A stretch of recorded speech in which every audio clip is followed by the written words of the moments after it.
And then through my junior and senior year of high school, I got an F in religion, even though I continued to do very well on the tests. In any case, when I was 28, to make a long story short, some friends of mine gave me a copy of the Quran. And one night I was sitting in Diamond Heights, my apartment in Diamond Heights in San Francisco. I was working that time at the University of San Francisco. I was 27, 28 at that time, I can't remember. And I ran out of stuff to read, and I took this gift that my friends gave me and I began to read it. And I came to the first verse. Well, I opened the Quran, read the first page, then the second, and then very quickly, in the second surah, about 37 verses into the Quran, I came upon the story of mankind. And I have to admit, I read through it very quickly. It was about 9, 10 verses long, story of the first man and woman. And I recognized some of the details. It was similar to what I had learned when I was a child, but I noticed that there was something wrong. It was apparent to me that whoever authored this Quran, of course I wasn't a Muslim at the time, so I didn't have any idea who that was, whoever authored this Quran clearly did not understand the real meaning of the story, because they had obviously gotten the details confused. They didn't even understand the whole purpose of the story. And so I just read through it once, and then I read through it again, just to try to see what kind of point the author was making, and then I read through it a third time and a fourth, and then I realized this is something strange going on here.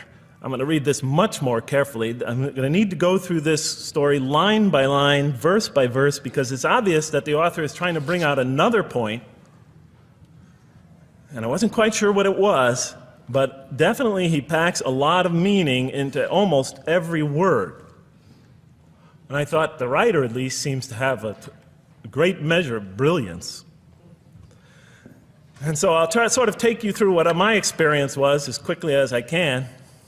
So I came to the 30th verse of the second surah, Surah Al-Baqarah, and it began like this. It said, "Behold, your Lord said to the angels, I am going to place a vicegerent on earth." The Arabic word is khalifa. It means a representative or an emissary of mine.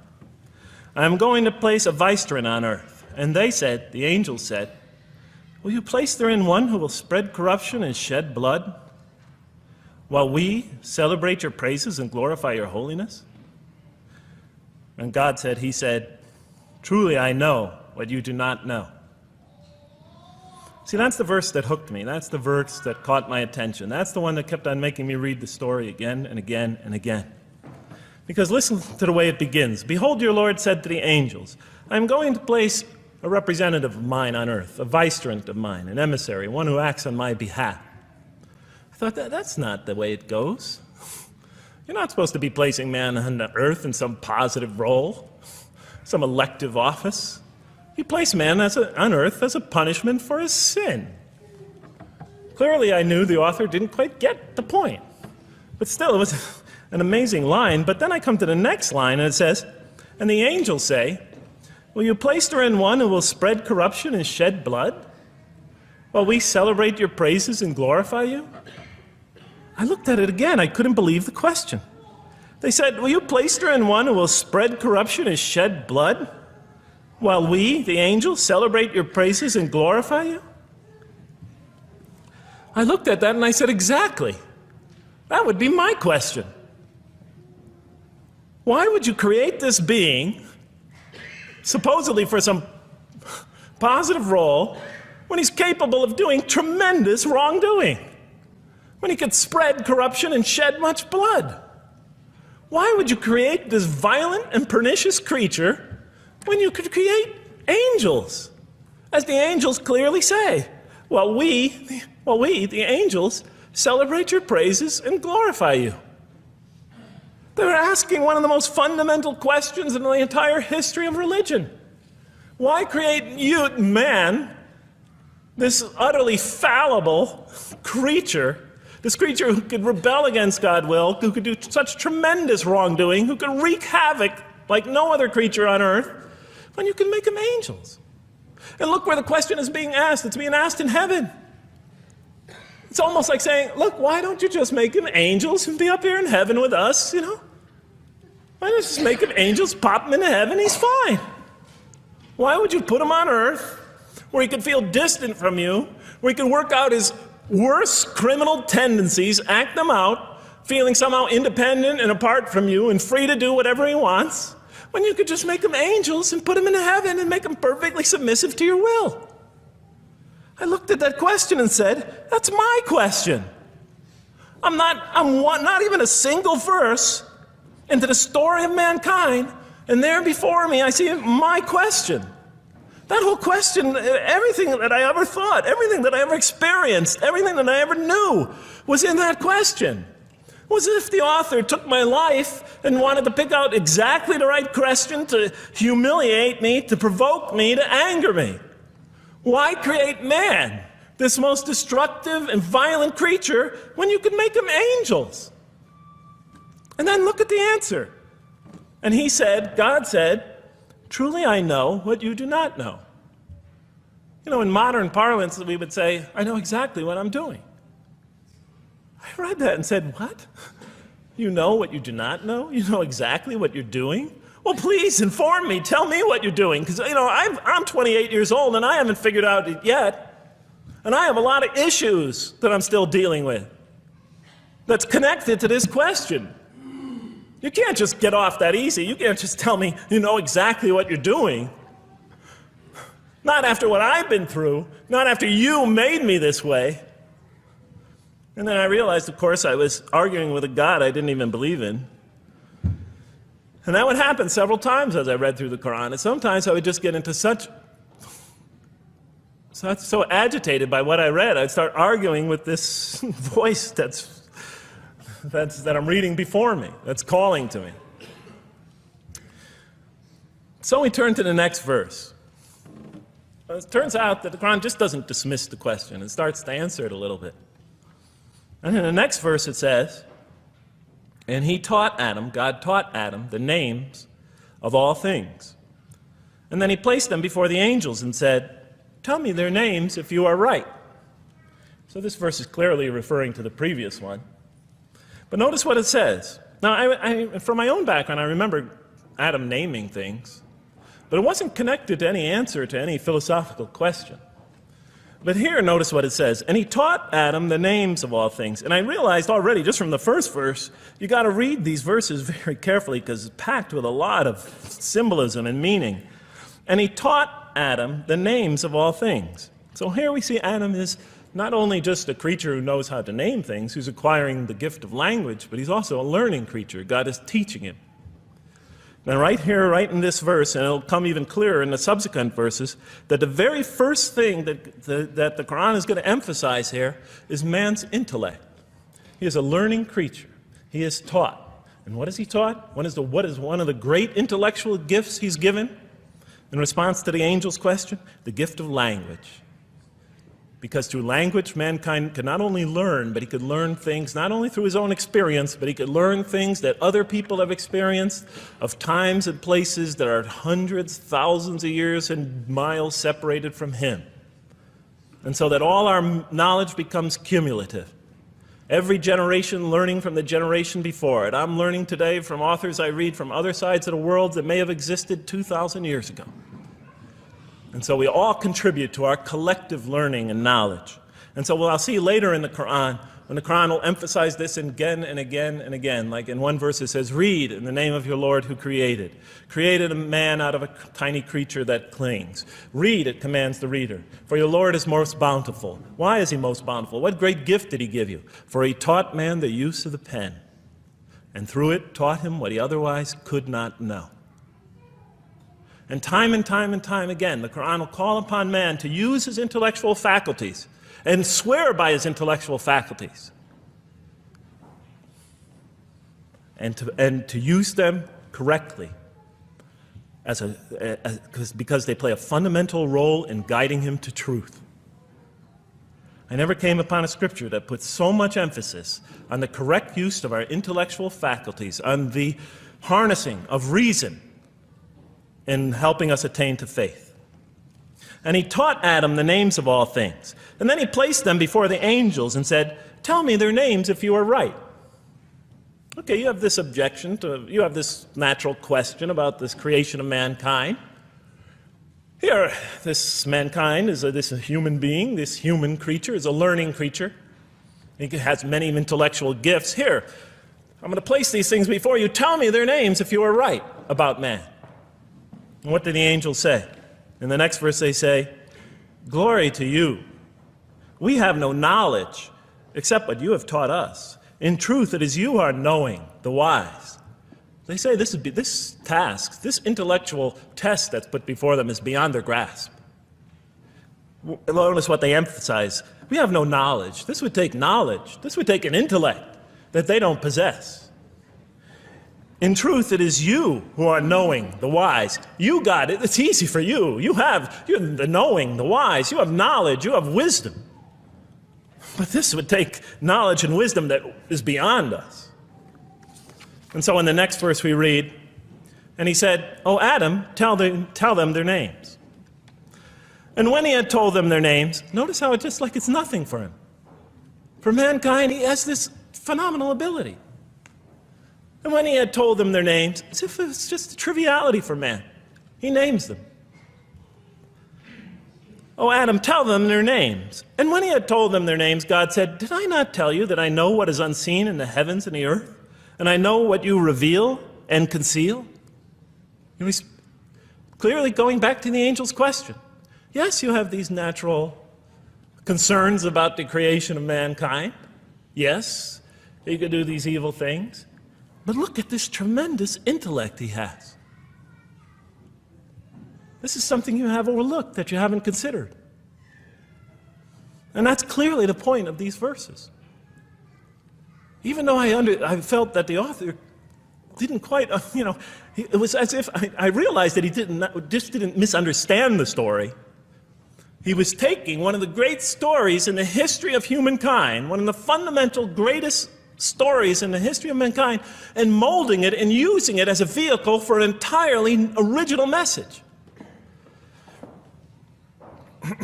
And God said, "Did I not tell you that I know what is unseen in the heavens and the earth? And I know what you reveal and what you conceal?" In other words, didn't I tell you I know exactly what I'm doing? And then in the next, and didn't I not tell you that I know what you reveal and conceal? I looked at that. What question what did they reveal and what did they conceal? What did their question reveal and conceal? I thought about it for a minute. Oh, it's obvious. What did their question reveal? Just go back and look at the question. It revealed the sinful and sinister propensities of man. I mean, it's obvious, right? Why are you all looking at me like that? You're starting to scare me.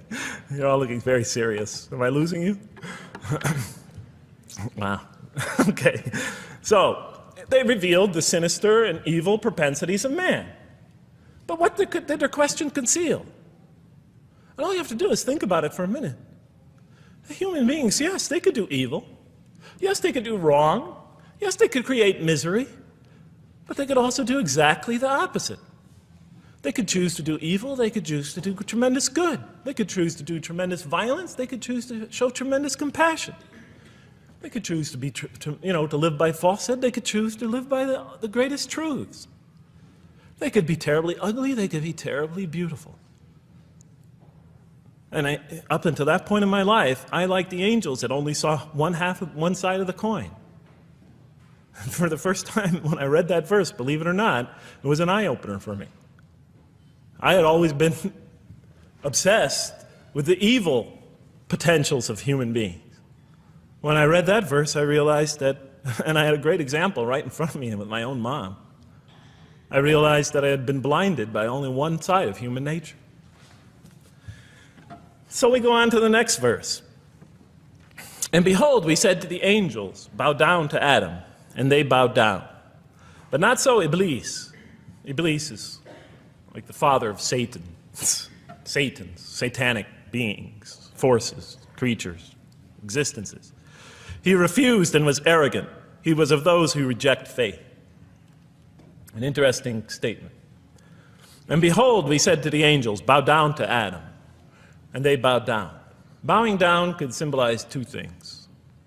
Bowing down could symbolize the superiority or potential superiority of one being over another.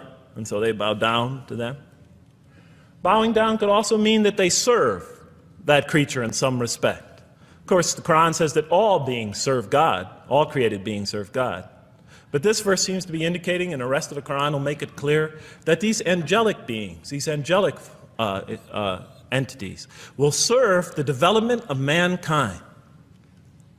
We'll even see later that the satanic beings serve the development of mankind.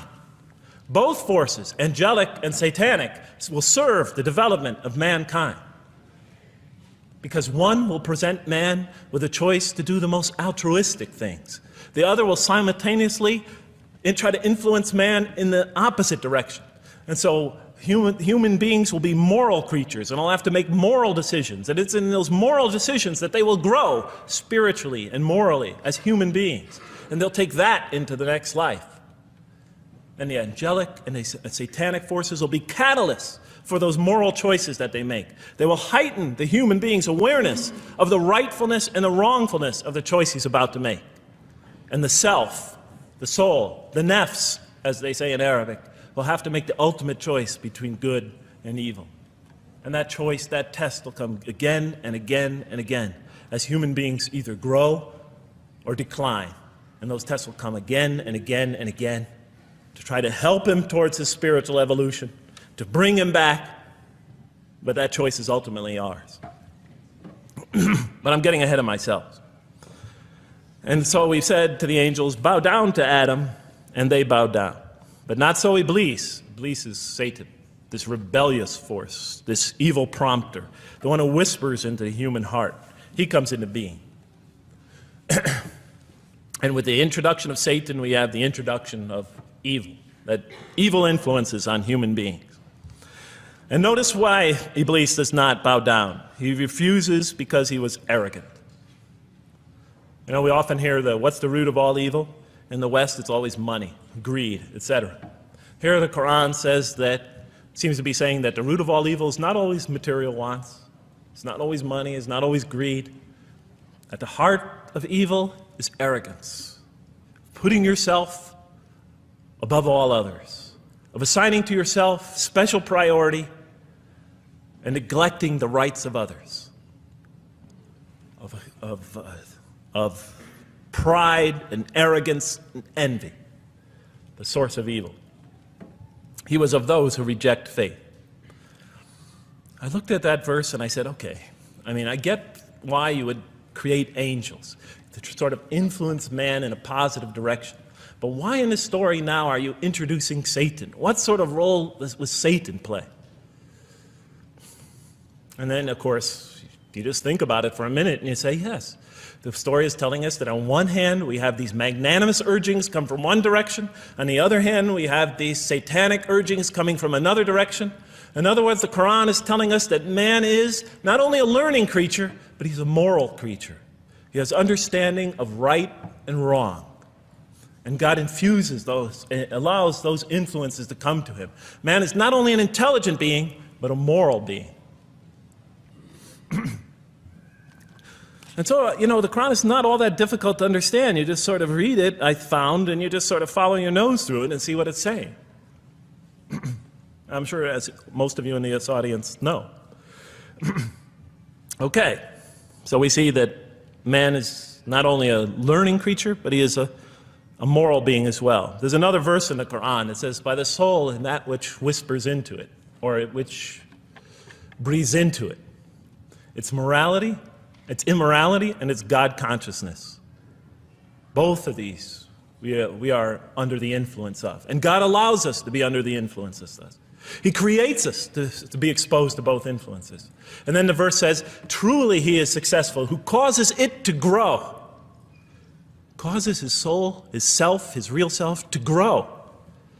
And truly he is lost who stunts it, who disallows, who destroys his personal growth.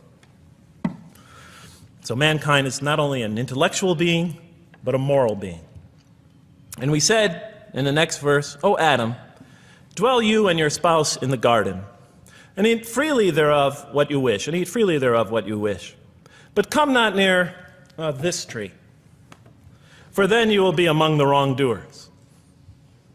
I looked at this verse and I was, starting to wonder if the author was drifting back to the old story again. I was confused. And we said, "O Adam, dwell you and your spouse in the garden, and eat freely thereof what you wish, but come not near this tree, for you will be among the wrongdoers." I thought it was drifting back to the old story. Man sins, man's punished for his sins with earthly life. Maybe the author is drifting, he had a good idea, and now he's drifting back to the sort of traditional story. Maybe he couldn't make his mind up what story he wanted.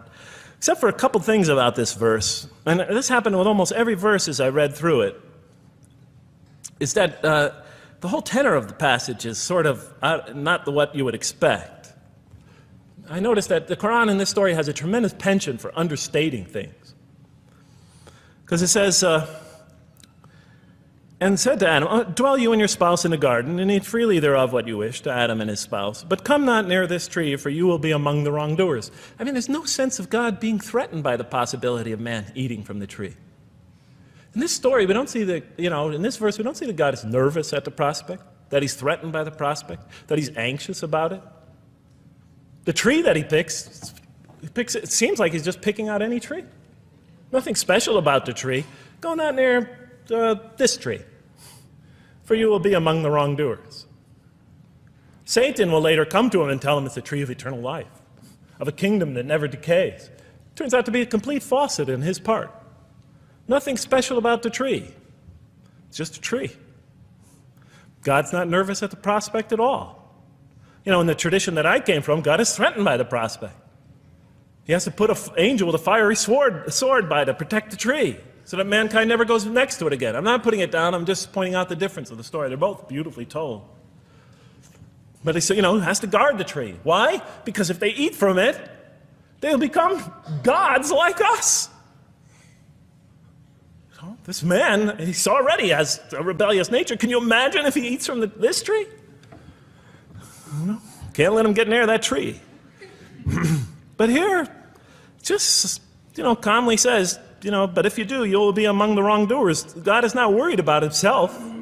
It's just warning man, making it clear that if you do this, you've committed a wrongful deed. Again, the whole tenor of all these verses that you read through it is God knows exactly what he's doing. Okay, next verse. "But Satan caused them to slip and expelled them from the state in which they were.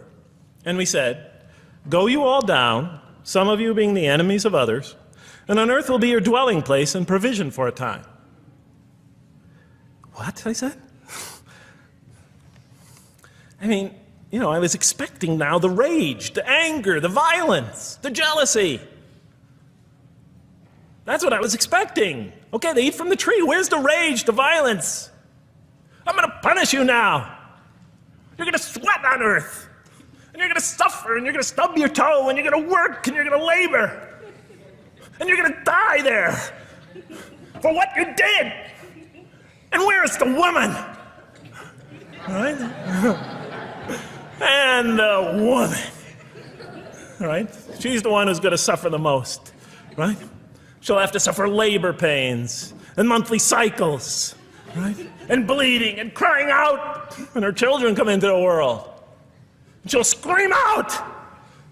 And worst of all, the greatest humiliation, the man will rule over her. When he's obviously her intellectual inferior, because she and the angels she and Satan seduced him, and he just bumbled along and committed a real, wrong deed. Well, I don't mean to make light of it, but the story is obviously different, though. No threat here. As a matter of fact, look at the way it says, "O Adam, dwell you and your spouse in the garden, and eat freely thereof what you wish. But come not near this tree, for you will be among the wrongdoers." Then they make the mistake. "But Satan caused them to slip and expelled them from the state in which they were. And we said, Go all you down, some of you being enemies of others, will be adversaries of others. Some of you will be adversaries of each other, and on earth will be your dwelling place and provision for a time." This is not a deity losing it. If you look at it, on earth will be your dwelling place and provision for a time. That's not the words of a God that has got lost, that is really extremely upset. On earth will be your dwelling place and provision for a time. When I walked into the hotel today, And they said, and it's this nice one up here, I don't know the name, I can't remember the name of it, but it has a continental breakfast. And they said, your room will be room 111, and there's a continental breakfast in the morning. I didn't say, I didn't think they were mad at me. Because they said, you're going to sleep here, and this is going to be your provision in the morning. Oh, thank you. But notice something else about this verse. I mean, when you read these verses for the first time, I don't know, maybe I'm nuts, and many people think I am. But when you read these verses for the first time, I mean, this is just so much that catches your attention. But Satan caused them to slip. I remember, I couldn't get that verse out of those words out of my head. Satan caused them to slip. To slip? The greatest sin in the history of the human race, and it's called a slip? In my culture, slip means, you just momentarily, for a fraction of a second, you lose your focus. It's not a big deal. My Uncle Bob used to always say to me, Jeff, I'm sorry, I'm 5 minutes late, I slipped up. The understanding is it's no big deal. It's just a slip. That's what we say when we make a minor mistake. I slipped up. Don't worry about it. Never happen again. A slip, I said? Momentary loss of focus? The greatest sin in the history of humanity? Why we're all here? Why we're all suffering? Why we experience death? A slip? I didn't believe it. I went to my Arabian friends at that time. I didn't know any Arabic. They came to this verse. We went through it line by line. I said, now don't change any words. Just read them one at a time. But Satan made them, and I said, okay, this one right here. What does it mean? Tell me what that means. They looked at it, it says, slip. Slip. And expelled them from the state in which they were. A slip, I thought? But then maybe I was trying to force the traditional understanding, the traditional interpretation. Maybe it was just a slip. I mean, after all, they didn't commit murder.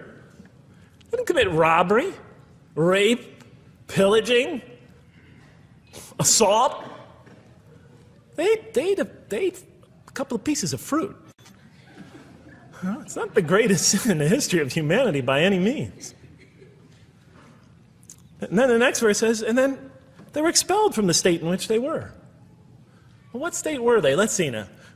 Let's go back from where we started. First, mankind is being taught. We see he's an intellectual being. Then we show he's a moral being. Moral being means he's a being that's going to have to make choices. And then God gives him this choice. It's not a huge deal. It's not the gravest sin in the history of humanity by any means. It's minor by any standards. They make it, though. We see that God originally intended to put man on earth as his vicegerent. We see a period of preparation where he's being prepared intellectually, where he's growing as a moral creature. When does God finally put him on earth? What signals that he's ready to begin? He makes his first independent choice. It's not the worst deed in the history of humanity.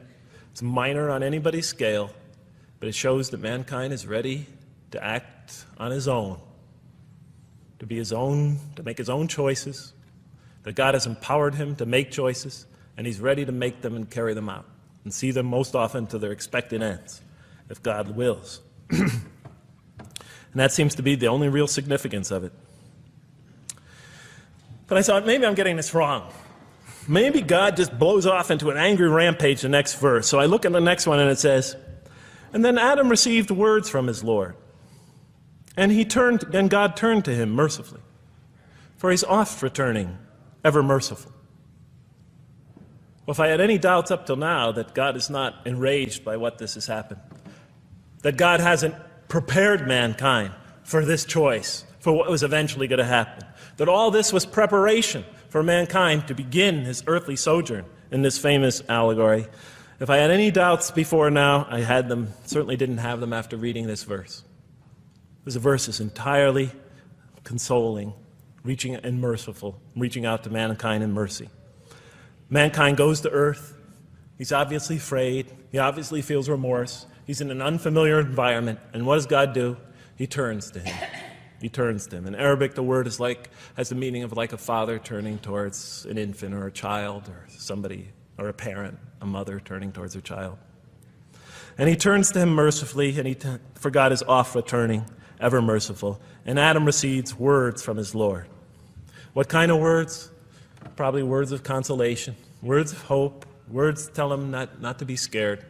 And in the next verse we see those are exactly the type of words that Adam receives. He says, go down, Adam and his spouse, go down from this state, all of you together. Repeating that again, just so that we know that this is not a punishment here. Go down from this state, all of you together, and truly there will come to you guidance from me. And whoever follows my guidance has nothing to fear, nor shall they grieve.